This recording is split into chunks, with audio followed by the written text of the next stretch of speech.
North Korea has test launched another ballistic missile, the first since September. The Pentagon said the missile went higher and farther than any North Korean missile tested to date. Chinese warned North Korea to stop activities that heighten tensions in that region. And in Hawaii, officials conducted the first civil defense drill since the Cold War, testing nuclear attack warning systems. A possibility of attack today is very remote, but we do believe that it's important that we be proactive. Now let's listen to the reaction of President Trump and Defense Secretary Mattis at the White House less than 3 hours after the North Koreans launched that missile. A missile was launched a little while ago from North Korea. I will only tell you that we will take care of it. We have General Mattis in the room with us, and we've had a long discussion on it.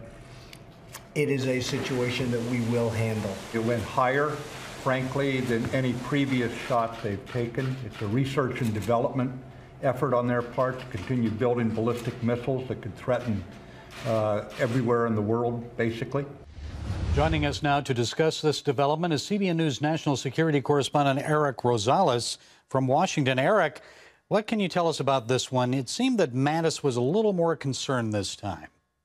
Oh, he certainly was concerned. You know, he actually said that this was a major threat, not only a major advancement for North Korea, but also a major threat not only to the United States, but the entire region in the Korean Peninsula and the world, for that fact, because, you know, having North Korea as being able to do these ICBM missiles and be able to launch these things, this is very dangerous.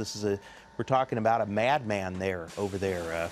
You know, this missile went 2,800 miles into the air. That's 10 times higher than the International Space Station, and it lasted for about 45 to 50 minutes in the air. So, you know, if all they needed to do was just change the trajectory, and it could have hit right here in Washington, D.C. on the east coast of the continental U.S. Now, I know when the Pentagon announced it, you rushed right over there.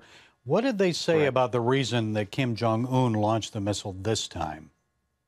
Well, they're saying that it actually has to do with just research, you know, research and development. With every single missile launch, he is learning more about missiles and things like that. As of right now, it takes 3 stages for a missile launch. You have the initial booster, the takeoff, and then you have the mid-flight, and then you have the re-entry. And he seemed to be able to master the booster and the mid-flight, and now he's working on the re-entry. You know, part of the missile actually did disintegrate as it hit the atmosphere back into the Earth's atmosphere, and that is good news for the United States.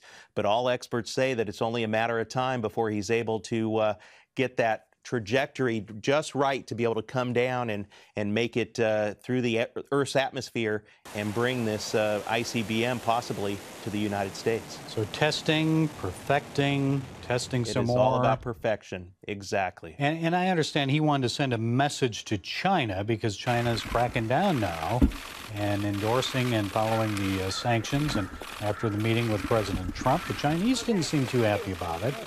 No, basically saying he's causing the whole Korean peninsula to be unstable. Well, the whole thing about this, Gary, is it's interesting. You know, he has to be getting this technology from somewhere. No way can he actually be doing this from a country, a rogue country that is starving as much as it is. You know, I know that he's taking as much money as he can away from his people, from the mouths of his people, and putting it towards this missile defense program, but at the same time, he has to be getting the technology help either from Iran or from Russia or even from China, maybe underground type of thing. Yeah, through the black market, maybe. Exactly. Now, while Mattis and the president seem quite concerned, Eric, nothing they've done so far has seemed to stop Kim Jong-un from testing. Why is that? Well, I tell you what, it's like, you know, we're not dealing with a sane man. You know, when you think about all the other leaders in the world that we've had missile defense talks with and things like that. We're dealing with people who are worried about their own people and protecting their own country. This is a guy who is willing to just starve his own people, put his own people in prison for even in believing in the name of Jesus and believing in the name of God. You know, he would rather have them sit and starve and die. And I just can't believe that these people are so brainwashed that they are not going to have some sort of a coup or rise up and take him out of power. But as you heard from the president, we are ready. We do have plans in the works to take him out. Well, I think that people don't respond otherwise is because they risk death and imprisonment. And we saw them applauding this missile launch in Pyongyang.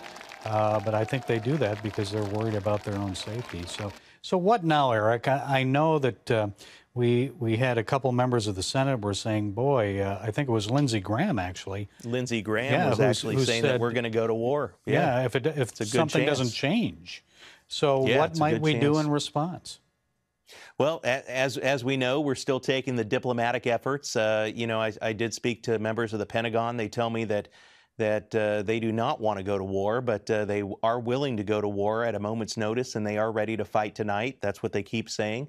But, you know, I tell you what, Lindsey Graham, he kind of spelled it out there that we cannot let this guy continue with having missile abilities and nuclear missile abilities and be able to put the threat on the United States and continue with his leadership. We're going to have to either, you know, the United Nations Security Council, they're meeting, they're having an emergency meeting trying to figure out what exactly is going to be the next step because sanctions aren't working. You know, we're already cutting him off from many of the imports that are coming into the country. From sources there, I'm hearing that gas lines are long, people are running out of gas, people are starving to death. But at the same time, he's not stopping this ballistic missile program of his, and it's going to come to the point where we're going to have to step up. And I possibly believe with Lindsey Graham that we're going to have to do something. Yeah. Well, I'm sure you'll keep us on top of it. And Eric, you got it, Gary. A lot to pray about, isn't there? Yes, certainly a lot to pray about in the coming days. Yes, in the coming months. Thanks for your insights. Thank you, sir.